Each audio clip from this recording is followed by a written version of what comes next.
Hello youthers, welcome to episode 5 of your Ballot Friend series. Today we are talking about the election day, which is the day of this entire series. So one of the things that you need to understand about elections is what time does it open, your polling station that is, what time does it close, what are you supposed to bring to the polling station on the day you're supposed to vote, what are you allowed to do and what are you not allowed to do, and also some of the means and facts around, polling stations and voting so that you make sure you go there with the right information. So we start at the top. Polling stations open at 7 a.m. and they close at 7 p.m.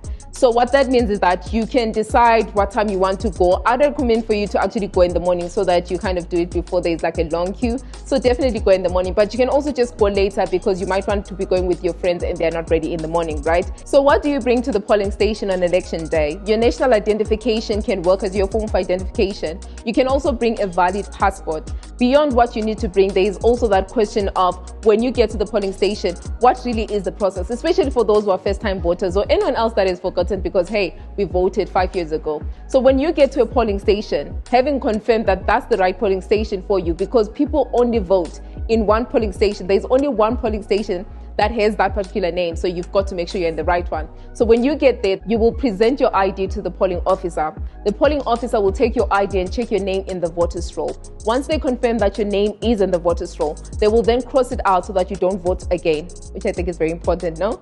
And then after that, they will also give you ballot papers. So when you get these ballot papers, the polling officer then will mark your finger, which is the left finger, with indelible ink. Once your finger is marked, you will then go to a booth with the ballot papers. You will then mark the booths for the respective people that you're voting for, and then you will throw it in the respective boxes, and then you exit the polling station. One of the things that you're not allowed to do within 300 meters of a polling station is to actually wear party regalia. Don't come to vote in party regalia. We understand you're passionate about your political party or your affiliation, whatever it is, but don't come to the polling station in your party regalia. You're also not allowed to use party branded or candidate branded vehicles near the polling station. You're also not allowed to utter slogans, to use music, to bring instruments, to just make noise around the area. So take note of these things. And the other thing that's very important, especially for us young people who like to use our phones and our cameras, you're not allowed to use your camera or your phone inside the polling station. Please take note of those things so that you have an exciting experience and you don't get into trouble in that polling station. You can also read a little bit more on the ZEC website, ZEC social media platforms, or any other organization that is sharing information about voting and the election day and get to know some of the things they're not allowed to do. There's also this conversation that always comes up about, the ink moving around and all those things. One thing I'd say to you is read.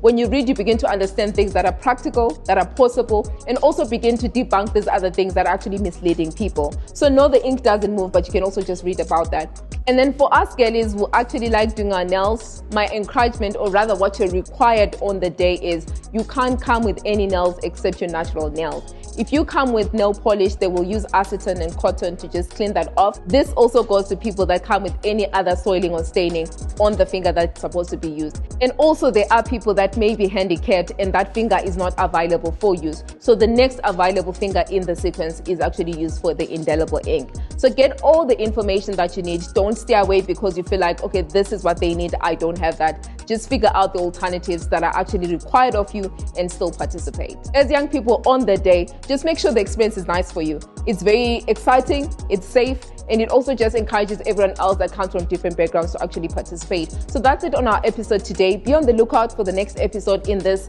Your Ballot Friend series. Thank you.